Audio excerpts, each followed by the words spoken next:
உலகெங்கும் வாழும் அன்பு தமிழ் நெஞ்சங்களுக்கு வணக்கம். NBC செய்தி மடலில் வார வாரம் உங்களை சந்திப்பதில் எல்லையில்லாத மகிழ்ச்சி. உலகளாவிய தமிழ் சொந்தங்களே, கிறிஸ்தவ விழிப்புணர்வு நிகழ்ச்சியில் நமது அன்பிற்கினிய கிறிஸ்தவ பெரியார் டாக்டர் பீட்டர் சாலமன் ஐயா அவர்களை சந்திக்கலாம். வாருங்கள் அன்பு தமிழ் சொந்தங்களே. ஐயா வணக்கம். ஐயா வணக்கம். சொல்லுங்க. உலகமே ஏற்றுக்கொண்ட போப் பிரான்சிஸ் அவர்கள் கடந்த நாளில் மரிச்சார். ஐயா, அவருடைய மரணத்தை நீங்கள் எப்படி பார்க்குறீங்க? உலகத்தில் 140 கோடி மக்களின் ஒரே தலைவராக இந்த போப் பிரான்சிஸ் இருக்கிறார். அந்த மனிதர் சிலுவையை தன் முகத்தின் வழியாக உலகத்துக்கு காண்பித்தார். அதான் ரொம்ப ஆச்சரியமான விஷயம். உலக பேரரசுகள், உலக தலைவர்கள் அவரிடத்தில் மண்டியிட்டு வணக்கம் செலுத்தினார்கள். போப் பிரான்சிஸ் அவர்கள் மிக அற்புதமான மனிதர். மிக சாதாரணமான ஒரு தென் அமெரிக்க நாட்டிலே பிறந்து இளம் வயதிலேயே தன்னை ஒப்படைத்து காலத்தாலே போப்பாக உயர்ந்தவர். இந்த போப் வரிசை என்ற அந்த கட்டத்தில் 266வது போப்பாக அவர் அமர்த்தப்பட்டார். இந்த போப் அவருடைய முகம் மனிதர்களுக்கு சமாதானத்தை சொன்னது. உலக ஜனங்களுக்கும் உலக தலைவர்களுக்கும் போரிடுகிறவர்களுக்கும் வியாதிப்பட்டவர்களுக்கும் சஞ்சலப்பட்டவர்களுக்கும் கொரோனா போன்ற வியாதி பரவிய காலத்திலும் அவருடைய முகம் ஜொலித்ததை மக்கள் கண்டார்கள். அவருடைய மரணம் உலக மக்களுக்கு ஒரு துக்கம்.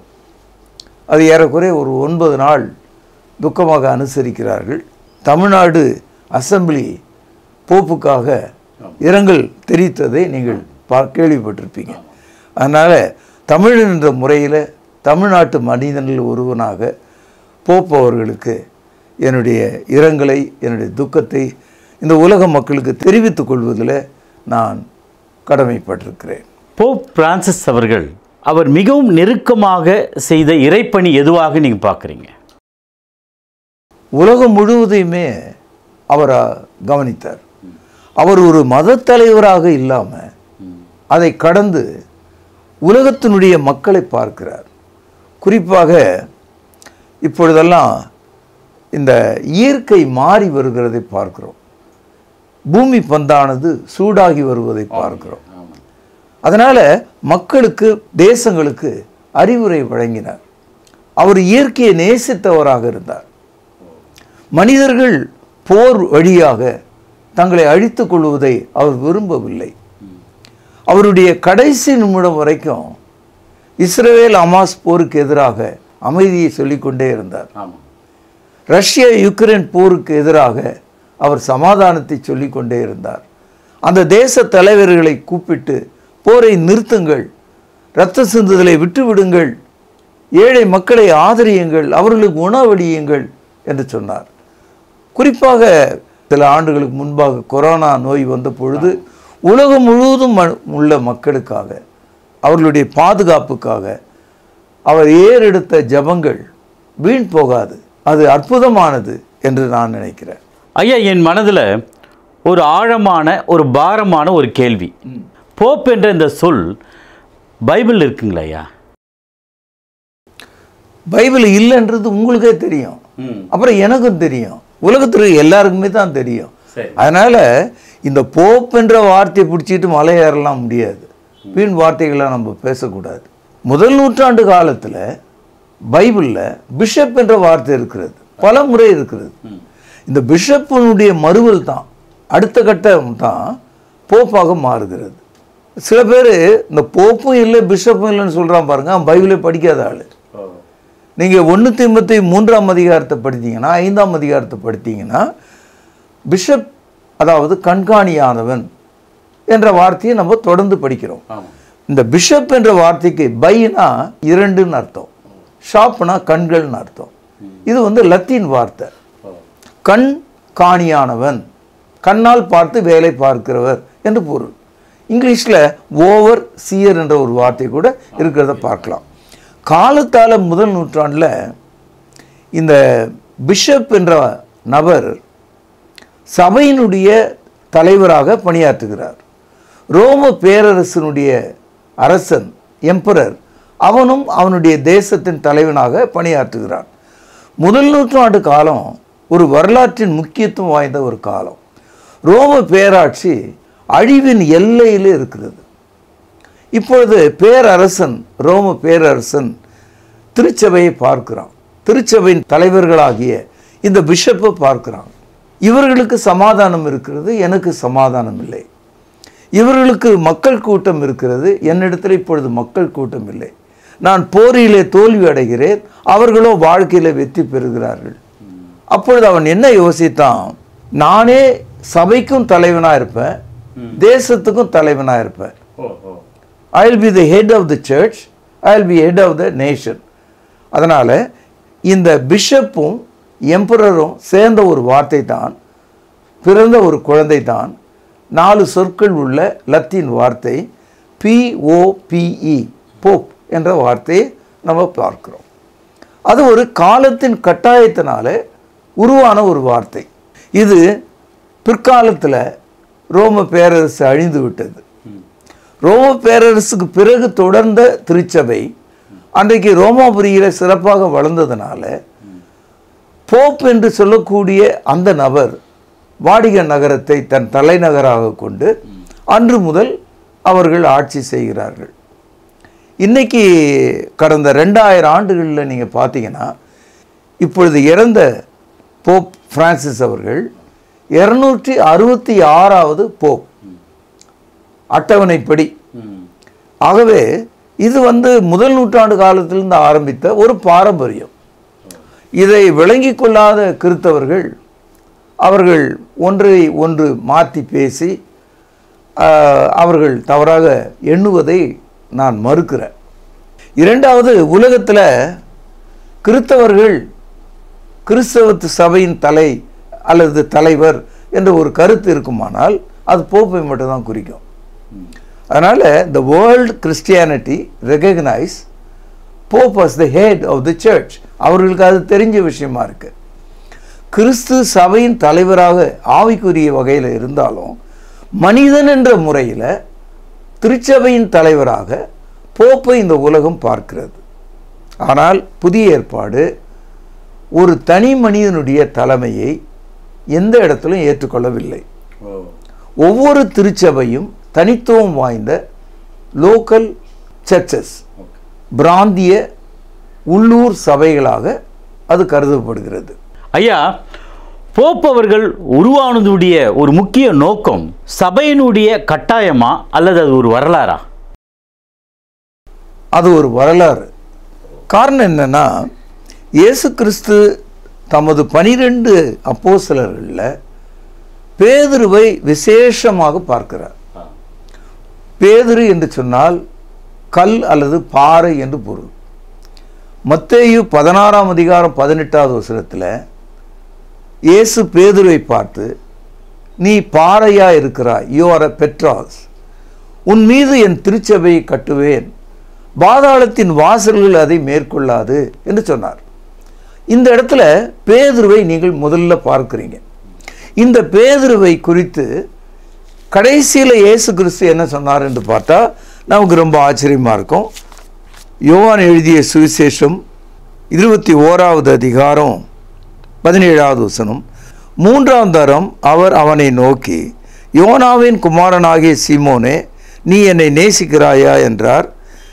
என்னை நேசிக்கிறாயா என்று அவர் 3ஆம் தரம் தன்னை கேட்டபடியினால் பேதுரு துக்கப்பட்டு, ஆண்டவரே, நீர் எல்லாவற்றையும் அறிகிறீர், நான் உம்மை நேசிக்கிறேன் என்பதையும் நீர் அறிவீர் என்றான்.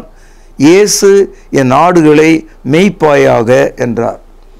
திருச்சபையினுடைய துவக்க தீர்க்க தரிசனத்தில் பேதுருவை பார்க்கிறோம். திருச்சபையினுடைய ஆட்சி மன்றத்தில் வழி நடத்துகிற தலைவராக பேதுருவை இயேசு காண்கிறார். 3 முறை அவனிடத்தில் இந்த கேள்வியை கேட்டார்.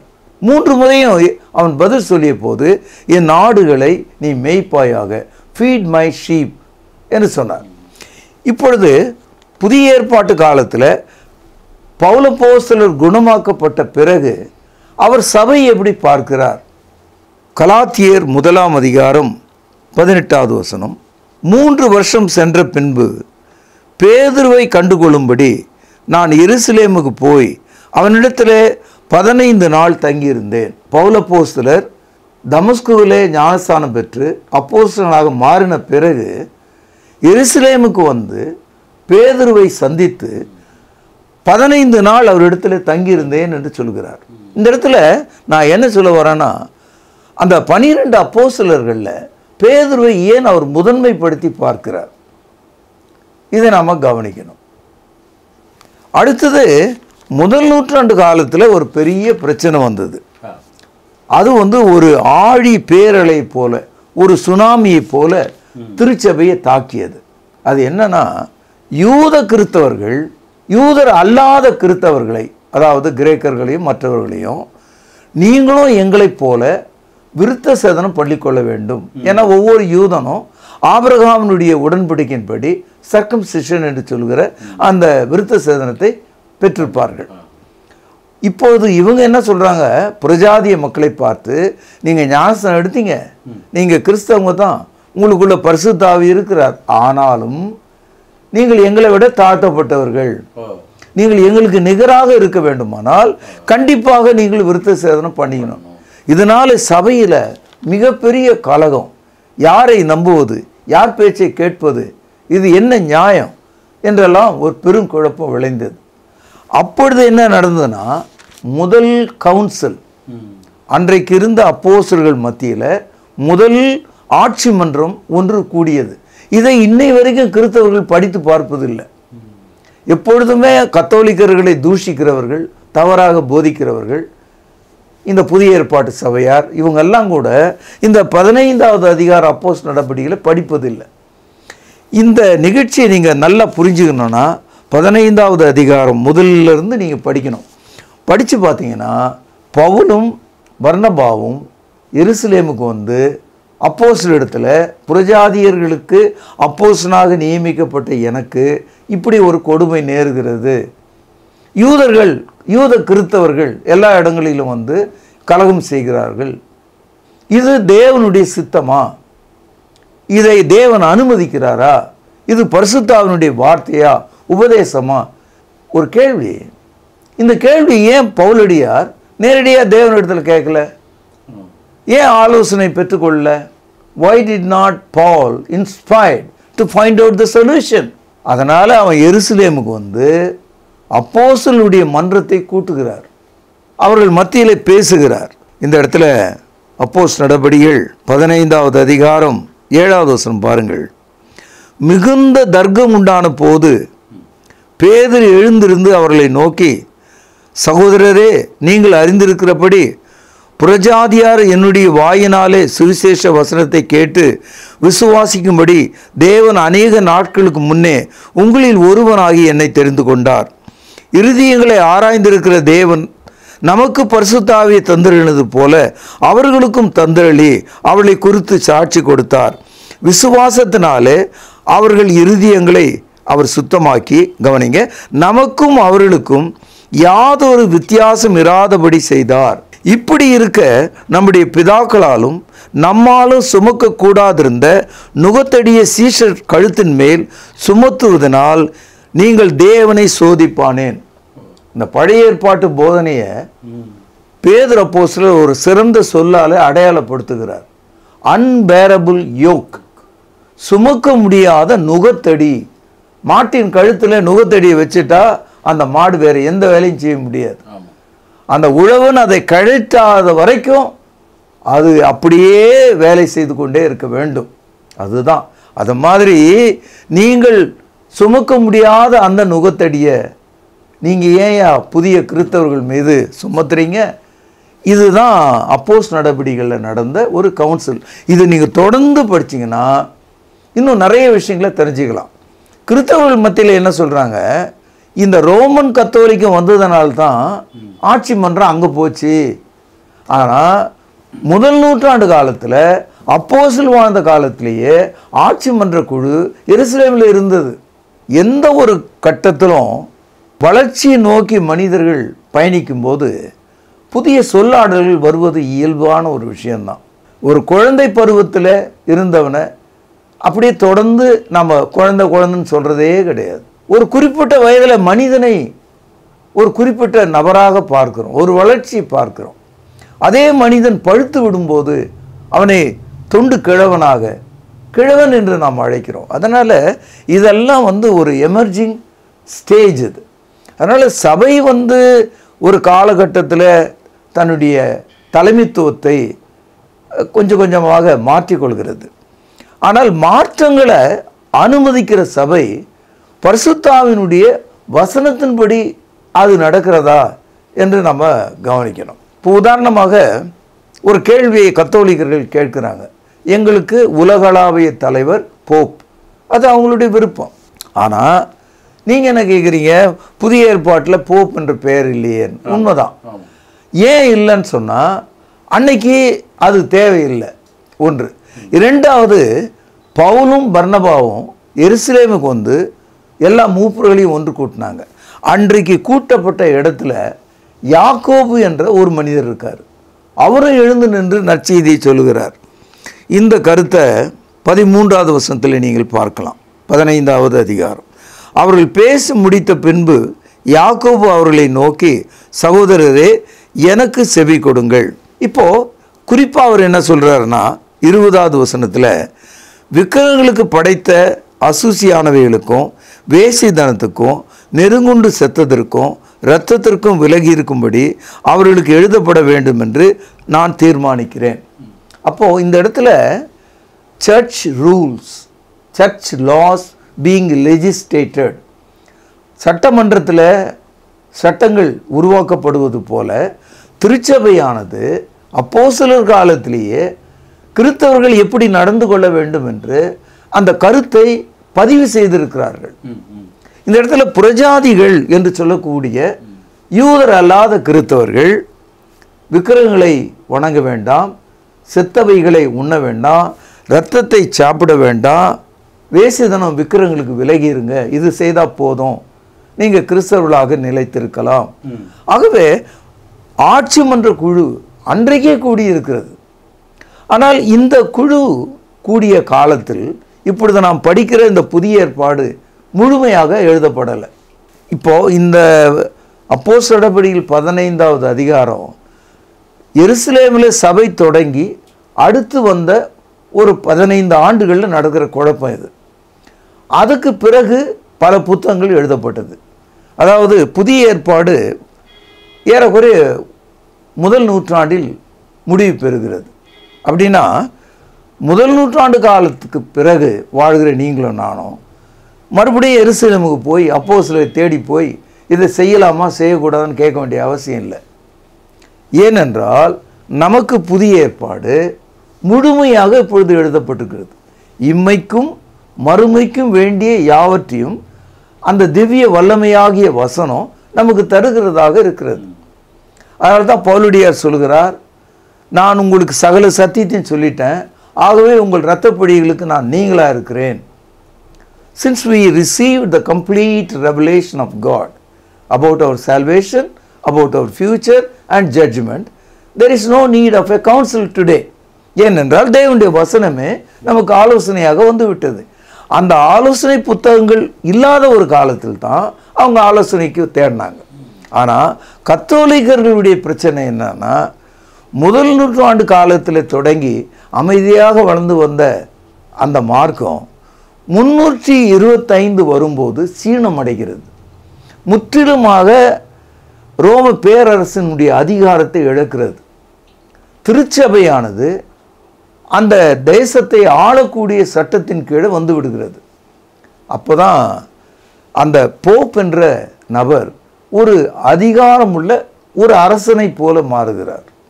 அதனால்தான் வரலாற்றில் 325 இந்த போப் அரசராக மாறுகிறார். Pope become an emperor.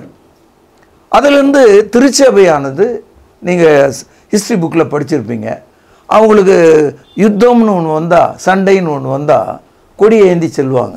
அந்த கொடியில் சிலுவை ஏந்தி சென்றார்கள். சிலுவை போர் 1, 2, 3 எல்லாம் நீங்கள் படிக்கிறீங்க. அதனால் இந்த வெரி ஃபர்ஸ்ட் செஞ்சுரி வரைக்கும் தான் உங்களுக்கு இந்த கருத்தாடல் இருந்தது. 300 ஆண்டுகளுக்கு பிறகு என்ன ஆகுதுன்னா, முற்றிலுமாக கிறிஸ்தவம் ஒரு அரசியலாக்கப்படுகிறது. அது ஒரு அரசாங்கமாக ஆக்கப்படுகிறது. ரோம நகரில் உள்ள வாடிகன் ஆட்சி பீடமாக மாறுகிறது. ஆனால் காலத்தால் கொஞ்சம் கொஞ்சமாக அவர்களும் பைபிளை படிக்க படிக்க படிக்க அவர்கள் அந்த அரசியலை விட்டு திருச்சபை அரசியலுக்கு திரும்புகிறாங்க. they left the social government to a spiritual government. ஆவிக்குரிய அரசியலுக்கு வராங்க அவங்க. ஆனாலும் போப்பிலிருந்து கணக்கு பார்த்தா இப்போ இறந்து போன போப் பிரான்சிஸ் அவர்கள் 266வது நபராக இருக்கிறார். இது ஒரு தனி விஷயம். இன்னைக்கு நாம் போப்பினுடைய கவுன்சில் கீழே இல்லை, தேவனுடைய கவுன்சில் கீழே, வசனத்தின் கீழே நாம் இருக்கிறோம். அவர் இறந்துட்டார். ஐயா, இப்பொழுது போப் பிரான்சிஸ் அவர்கள் இறந்துட்டார். ஒரு புதிய போப்பு அவங்க தேர்ந்தெடுக்கணும்னா அதுக்கான வழிமுறைகள் தான் என்ன ஐயா? அது ரொம்ப ஆச்சரியமானது. உலகத்துக்கு டெமோக்ரஸி, ஜனநாயகம் என்ற ஒரு கருத்தை இந்த ரோம சபை தான் உலகத்துக்கு தந்திருக்கிறது. நீங்கள் இந்த போப்பு தேர்ந்தெடுக்கிற முறையை நீங்கள் பார்த்தீங்கன்னா இன்னைக்கு உலகம் முழுதும் இருக்கிற வல்லரசுகள், ஜனநாயக அரசுகள் தங்கள் தலையில் கொட்டிக்கணும். காரணம், திட்டமிட்டில் இங்கெல்லாம் தலைவனாக வரான். ஓட்டுகளை திருடி அல்லவா தலைவனாகிறான், ஓட்டுகளை விலைக்கு வாங்கி தானே தலைவனாகிறான். ஆனால் போப்பு எப்படி தேர்ந்தெடுக்கப்படுகிறார்னா, இன்னைக்கு உலகத்தில் போப்புக்கு கீழே கார்டினல்ஸ்னு ஒரு குரூப் இருக்குது. அவங்க ஏறக்குறைய 252 பேர் இருக்காங்க. இந்த 252 பேரில் இந்த 80 வயதுக்கு குறைவானவர்களில் ஒருவர் தான் போப்பாக தேர்ந்தெடுக்கப்படுவார். இந்த 80 வயதுக்கு மேற்பட்டவர்களாக இருந்தால் அவங்க கண்டெஸ்ட் பண்ண முடியாது. இந்த கார்டினலுக்கு கீழே ஆர்ச் பிஷப் இருக்கிறார், ஆர்ச் பிஷப்புக்கு கீழே பிஷப் இருக்கிறார், பிஷப்புக்கு கீழே பிரீஸ்ட் என்று சொல்லக்கூடிய போதகர்கள் இருக்கிறாங்க. இதுதான் கத்தோலிக்கத்தினுடைய அந்த மதத்தினுடைய கட்டமைப்பு. இப்போ அந்த கார்டினலில் ஒருவர் தான் அடுத்த போப்பாக மாற வேண்டும். அப்படி பார்த்தா இன்னைக்கு இந்த 262 பேரில் 166 பேர் தான் 80 வயதுக்கு உட்பட்டவர்களாக இருக்கிறாங்க. இந்த 80 வயதுக்கு உட்பட்டவர்கள் இப்பொழுது அவர்கள் அந்த வாடிகன் நகரில் ஒன்று கூடி அந்த ஆலயத்துக்குள்ளே ஒரு தொழுகை செய்துவிட்டு அங்கே ஒரு பெரிய உணவு உறைவிடம் இருக்கிற மார்த்தா ஹால் அப்படின்னு ஒரு இடம் இருக்குது. பெரிய கட்டடம் அது. மார்த்தானா இயேசு கிறிஸ்துவின் காலத்திலே அந்த அம்மா உணவு செய்யறதுலேயே அக்கறையாக இருந்தது இல்லையா? அதனால் வாடிகன் சிட்டியில் அந்த ஹாலுக்கு பேர் மார்த்தா ஹால். அப்படின்னா என்ன அர்த்தம்னா எல்லா உணவும் அவர்களுக்கு பரிமாற இடம்னு அர்த்தம். இப்போது இந்த 162 பேரும் சாப்பிடணும் இல்லையா? ஒரு கட்டத்தில் பல ஆண்டுகளுக்கு முன்னால் ஒரு போப்பு இறந்துட்டு மறு போப்பு தேர்ந்தெடுப்பதற்கு 3 ஆண்டுகள் ஆகியிருக்கிறது. அவ்வளோ கஷ்டமான ஒரு டெமோக்ராட்டிக் சிஸ்டம் அது. இப்போல்லாம் 2 வாரம் 3 வாரத்திலே தேர்ந்தெடுக்கிறாங்க. போப்பு தேர்ந்தெடுக்கப்பட்டாரா இல்லையா என்பதை பொதுமக்கள் வெளியிலிருந்து தான் பார்க்க முடியும்.